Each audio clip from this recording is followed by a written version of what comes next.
The evening of July 1st, 1863. The Confederate Army has just driven 20,000 Union soldiers through the streets of Gettysburg in a rout. The Yankees are scrambling south through the town, losing men to capture at every corner, retreating toward the hills above the cemetery. General Robert E. Lee watches from Seminary Ridge as his troops pursue them, and he understands exactly what he is looking at: high ground. Whoever controls those hills controls this battle. He turns to General Richard Ewell and gives the order: take Cemetery Hill. Take it now, while the enemy is broken and running. Ewell looks at the hill. He looks at his exhausted men.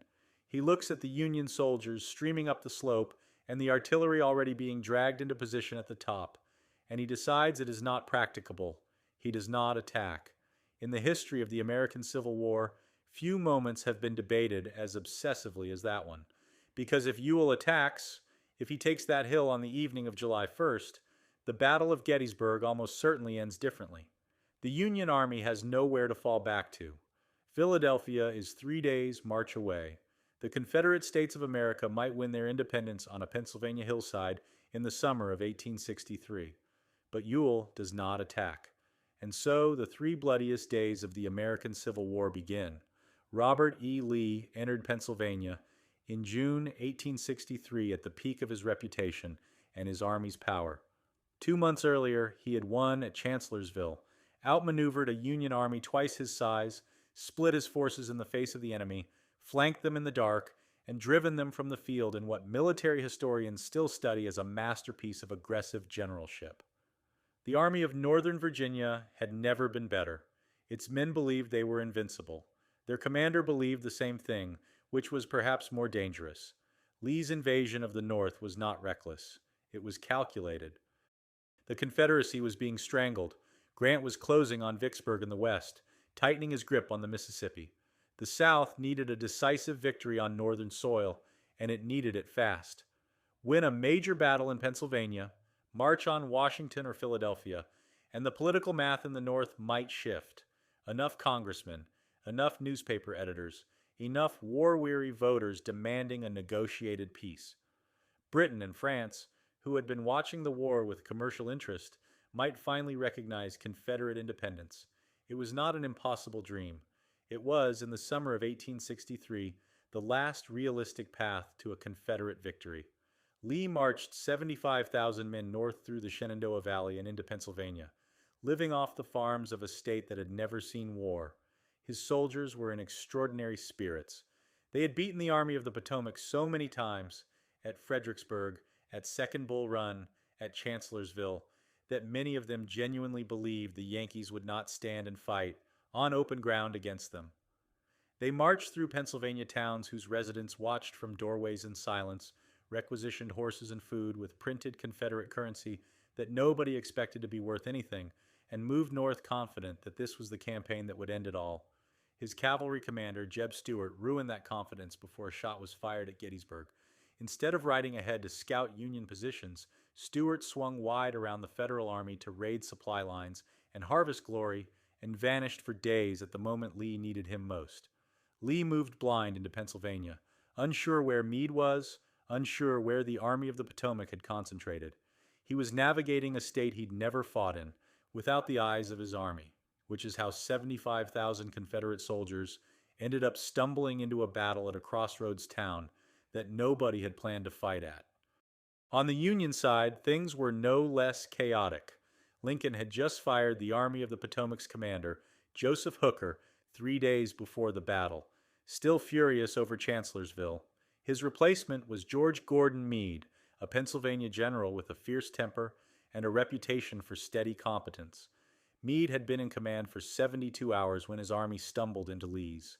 He hadn't had time to issue new orders, barely had time to study his maps. 2 armies totaling 160,000 men were about to collide because a Confederate division went looking for shoes.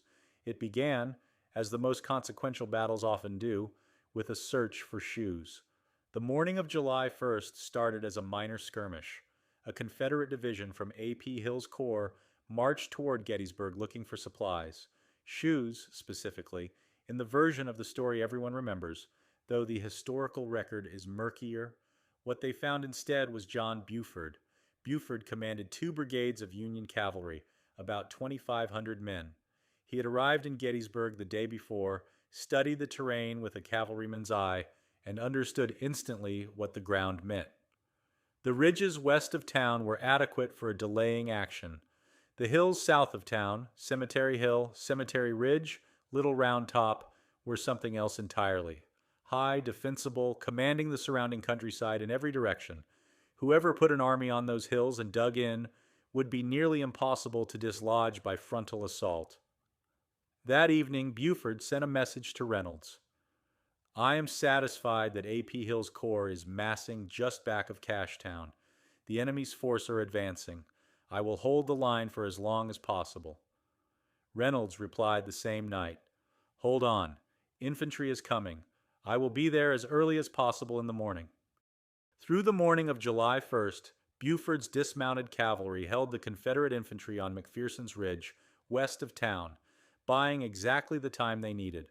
Reynolds arrived with the Union First Corps at around 11 in the morning, galloped to the front to assess the fighting, and was killed by a bullet through the base of his skull within minutes of arriving.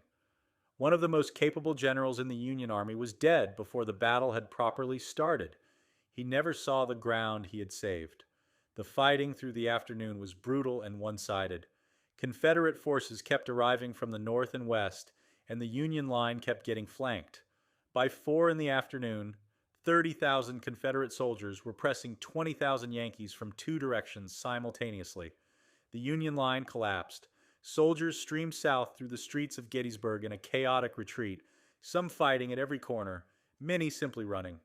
They ran toward Cemetery Hill, and this is where the evening of July 1st becomes one of the great what-ifs of American history. The Union soldiers who made it to Cemetery Hill found artillery already being positioned on the heights. A reserve brigade Meade's men had placed there hours earlier. General Winfield Hancock arrived from Army headquarters to assess whether Gettysburg was worth defending, looked at the hills, and wrote back to Meade, "This is the strongest position by nature I have ever seen for a battle. Stay, fight here." Lee saw the same thing Hancock saw. He sent the order to Ewell, "Take Cemetery Hill, if practicable." Ewell's corps had marched and fought all day. They were tired. The hill was getting stronger by the hour as Union reinforcements poured up the slope. If practicable was the kind of order that gave a subordinate room to decide it wasn't, Ewell decided. He did not attack. That night, both armies poured reinforcements into Gettysburg. By dawn on July 2nd, the Union held the high ground. What had been a broken retreat was now a formidable defensive position. Lee had won the first day and lost the battle's most important tactical opportunity in the same afternoon. July 2nd was the day the Confederacy came closest to winning at Gettysburg, and it came closest through a series of mistakes, accidents, and acts of individual courage that history has been arguing about ever since. Lee's plan was straightforward: attack both ends of the Union fishhook simultaneously. Longstreet's corps would hit the Union left flank while Ewell pressed the right. If coordinated properly, Meade would have to stretch his line to breaking point trying to reinforce both ends at once. Longstreet didn't want to do it. He had watched the Union dig in on Cemetery Ridge all morning and proposed an alternative. March around Meade's left flank, get between the Union Army and Washington, and force Meade to attack the Confederates on ground of Longstreet's choosing. It was, many historians believe, the strategically correct idea. Lee refused. He wanted to attack. He was confident. His men had driven the Yankees off the field the day before, and he believed one more hard push would finish them. Longstreet's assault finally stepped off at 4 in the afternoon, hours later than Lee had wanted. What followed was some of the most savage fighting of the war, at places whose names still carry weight: Devil's Den, the Wheat Field, the Peach Orchard. Confederate forces drove into the Union left and nearly rolled it up entirely. They would have, except for a Union general who moved his corps without orders and accidentally created a buffer that cost the Confederates an afternoon's worth of fighting they hadn't planned for. The real crisis came at Little Round Top, a rocky hill at the extreme southern end of the Union line that had been left nearly undefended. A Confederate brigade discovered it empty and started climbing. If they reached the top and placed artillery there, the entire Union line on Cemetery Ridge below would be enfiladed, shot at from the side and the rear simultaneously. The position would become untenable. Meade's army would have to retreat or be destroyed. A Union engineer named Governor Warren spotted the danger in time, flagged down a passing brigade, and rushed them to the summit as Confederate soldiers were already ascending the opposite slope. The two forces reached the crest almost simultaneously. For the next 2 hours, 5 Confederate regiments threw themselves at Little Round Top, while a brigade of Union men held on by the edge of their fingers. At the far left of the Union line, the very end, the last regiment, stood the 20th Maine Infantry under Colonel Joshua Lawrence Chamberlain, a 34-year-old professor of rhetoric from Bowdoin College who had never commanded in battle before the previous year. By early evening, Chamberlain's regiment had beaten off 4 or 5 separate Confederate assaults and was nearly out of ammunition. Men were pulling cartridges from the hands of the dead and passing them down the line to the living. Chamberlain walked his position and counted his men. He had fewer than 200 still standing. A Confederate regiment was gathering below for one more charge. If they came up the hill again, there was nothing left to stop them. Chamberlain did not wait for it. He ordered his men to fix bayonets and charge down the hill. The 20th Maine swept into the Confederates below them, surprising them completely, taking them in the flank, while a neighboring regiment hit them from the other side. Over 200 Confederates were captured. The assault collapsed. Little Round Top held. It held because a literature professor from Maine ordered an attack when he had no ammunition left to defend. That is the second day of Gettysburg in miniature. The battle turning on individual decisions made by individual men in the span of seconds, with no time to consult maps or headquarters or anyone at all. Evening came. Neither side had broken the other. But the Confederates held the Peach Orchard, the Wheat Field, Devil's Den, and parts of the ground they had fought over all afternoon. Lee looked at the results and decided the same thing he had decided at the start of the campaign. One more push. The morning of July 3rd began with fighting on the Union right at Culp's Hill, where Confederate forces tried to exploit the ground they had seized the evening before and were thrown back after 7 hours of close combat in the woods. Elsewhere, the battlefield went quiet, the kind of quiet that men who had fought before recognized as preparation. Lee had decided to attack the center of the Union line. His reasoning: he had hit both flanks on July 2nd and nearly broken through on both. Meade had stripped his center to reinforce his flanks. The center was Cemetery Ridge, a long, low, open ridge with a stone wall along its crest, behind which the Union Second Corps had been sitting for 2 days, watching the fighting happen elsewhere. Lee believed the center was weakened, perhaps even vulnerable. He ordered Longstreet to prepare an assault. Longstreet protested again. He told Lee directly, no 15,000 men who ever lived could take that position. Lee heard him and maintained the order. The assault force was assembled on Seminary Ridge, nearly a mile from the Union lines across open farmland with almost no cover. Roughly 15,000 men in 9 brigades, organized around 3 divisions: Pickett's Virginians on the right, Pettigrew's North Carolinians on the left, Trimble's brigades in support. Before they stepped off, Lee wanted the Union artillery on Cemetery Ridge silenced. He assembled the largest grand battery ever gathered on North American soil. 150 Confederate guns lined up along Seminary Ridge. At 1 in the afternoon on July 3, 1863, they opened fire. The cannonade lasted nearly 2 hours. From a distance, it was spectacular and horrifying. The ground shook for miles. Windows rattled in Gettysburg's houses. People standing in fields 20 miles away could feel the concussion in their chests. Residents of Pittsburgh, 80 miles to the west, reported hearing a continuous low rumbling. They first mistook for thunder. Inside the Union lines, it was something else entirely. Shells came in so fast that men stopped trying to take cover. An officer noted that his horse stood perfectly still through the entire bombardment, as if the noise had passed beyond the threshold of something the animal could process as danger. The Confederate gunners, firing from a mile away into smoke so thick they couldn't see their targets, kept shooting too high. Shells passed over the Union artillery on Cemetery Ridge and landed among the infantry and supply wagons behind it, killing horses, blowing up ammunition caissons, tearing through units that had been standing in relative safety for 2 days. The guns they were trying to silence were being hit but not silenced. Union Artillery Chief Henry Hunt had given orders to slow the return fire and conserve ammunition for the infantry assault that was obviously coming. The Confederates interpreted the reduced fire as evidence their bombardment was working. They sent word to Pickett, "Now is the time.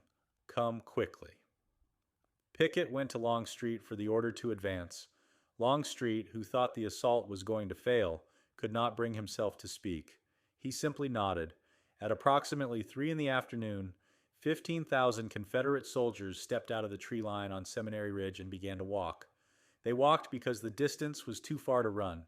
Nearly a mile of open Pennsylvania farmland, baking in July heat, sloping gently upward toward the stone wall on Cemetery Ridge. They dressed their lines as they marched, closing toward the center, adjusting their formation as shells began to tear into them. Artillery from Cemetery Hill on their left fired into the flank of the Confederate line at an angle that dropped men in clusters. A single shot would pass through 4 or 5 soldiers standing in a row. The formation kept closing, kept walking. Officers who fell were stepped over. From the Union line, men who had been sheltering behind the stone wall or crouching in the low ground stood up to see what was coming. The side of that Confederate line advancing in parade formation across the open field, flags flying, drums beating, bayonets catching the afternoon sun, struck observers as one of the most terrible and magnificent things they had ever seen. A Union officer wrote afterward that he felt sick watching it. Another said he wanted to tell them to go back. The Confederate artillery, which was supposed to support the charge, had used most of its long-range ammunition in the cannonade and couldn't elevate its guns to hit the Union position without risking hitting its own advancing men. The assault went in unsupported, exactly what Longstreet had warned about. 15,000 men walking across open ground with no covering fire into the concentrated artillery and rifle fire of an army that had been sitting behind that wall for 2 days, waiting for them. The Union artillery opened up when the Confederates came into range. The guns on Cemetery Hill fired into their left flank from an angle that collapsed entire companies at once. Infantry behind the stone wall held their fire until the range was close, then stood and fired volleys that tore through the Confederate formations. Men fell by the hundreds. Regiments that had started the charge with 500 men reached the wall with 50, but some of them reached the wall. At a place called the Angle, a bend in the stone wall where the Union line jutted back, General Lewis Armistead put his hat on the tip of his sword, held it above his head so his men could see him, and led roughly 200 soldiers over the wall into the Union line. They captured 2 abandoned cannon and held the position for perhaps 15 minutes, fighting hand-to-hand with the Union soldiers who poured in from either side. Armistead was shot 3 times. He died 2 days later. His men were killed, captured, or driven back. The Confederate breakthrough, the moment that might have split the Union Army in 2, lasted 15 minutes and cost them everything. When it was over, Lee rode forward to meet the survivors coming back across the field. "It is all my fault," he told them. He said it to Pickett. "Reform your division." Pickett looked at him. "General, I have no division." The numbers from Gettysburg are staggering even by the Civil War's brutal arithmetic. Over 50,000 men killed, wounded, captured, or missing across the 3 days. 23,000 Union casualties, 28,000 Confederate. More than a third of Lee's entire army gone in 72 hours. Pickett's division alone lost over half its men, including every single regimental commander. The 26th North Carolina, which had already been gutted on July 1st, finished the battle having lost 687 of its 843 men, the highest regimental casualties of either side in the entire battle. Lee retreated south in the rain on July 4, 1863. The same day, Vicksburg fell to Grant on the Mississippi. 2 Confederate disasters on the same Independence Day. The retreat took hours. The wagon train carrying the Confederate wounded stretched 17 miles down the road to Virginia, men lying in unsprung wagons on roads that had turned to mud, screaming at every rut. Lee rode alongside and could not look at them. Lincoln watched the retreating rebel army from Washington and sent a message to Meade. "Pursue them. Cut them off at the Potomac before they can cross. Destroy them." Meade did not pursue. When Lincoln learned on July 12th that Lee had crossed the river safely, he wrote a letter to Meade that he never sent. "My dear General, I do not believe you appreciate the magnitude of the misfortune involved in Lee's escape. He was within your easy grasp, and to have closed upon him would, in connection with our other late successes, have ended the war. Lincoln put the letter in a drawer. The war went on for nearly 2 more years. The question that has never been fully resolved is how close the Confederacy actually came to winning at Gettysburg. The honest answer is very close, at several specific moments, and further than that is speculation. If Ewell attacks Cemetery Hill on the evening of July 1st, the Union position isn't fully organized, the artillery isn't all in place, the men are still coming up the slope in disorder. It might work. If Longstreet's assault on July 2nd catches Little Round Top undefended, even for another 30 minutes, the hill is taken, the Union left is enfiladed, Meade's position becomes untenable. If the Confederate artillery on July 3rd fires lower and actually silences the Union guns before Pickett steps off, the charge goes in with support, and the outcome is less certain. None of these things happened. Ewell didn't attack. Chamberlain fixed bayonets and charged down the hill at the right moment. The Confederate gunners fired too high. 3 days of battle, and at each pivot point, the Union just barely held. 4 months later, Abraham Lincoln came to Gettysburg to dedicate a cemetery for the Union dead. He spoke for 2 minutes. The main speaker that day, the famous orator Edward Everett, had gone on for 2 hours. It is Lincoln's 271 words that people still know. He did not describe the battle. He did not name a single soldier or general. He said the men who died there had consecrated the ground beyond any power of the living to add or detract. He said the nation they died for, a new nation, conceived in liberty and dedicated to the proposition that all men are created equal, was being tested by the war, and that it was for the living to dedicate themselves to finishing the work the dead had advanced. He was talking about the whole war, not just the 3 days. But the 3 days had made the rest of the war possible. If Gettysburg had gone differently, if Ewell had attacked, if Little Round Top had fallen, if Pickett's men had held the angle, there might have been no Gettysburg address, because there might have been no Union to address. The battlefield is still there, outside a small Pennsylvania town that most Americans couldn't have found on a map before the summer of 1863. The stone wall where Armistead fell is still standing. The copse of trees that marked the Confederate objective on July 3rd still grows behind it. Cemetery Hill still rises above the town, the ground that Ewell looked at and decided it was not practicable to take. He was wrong about that, but he made his decision at the right moment for the Union, and on the wrong day for the Confederacy. And that is the story of Gettysburg.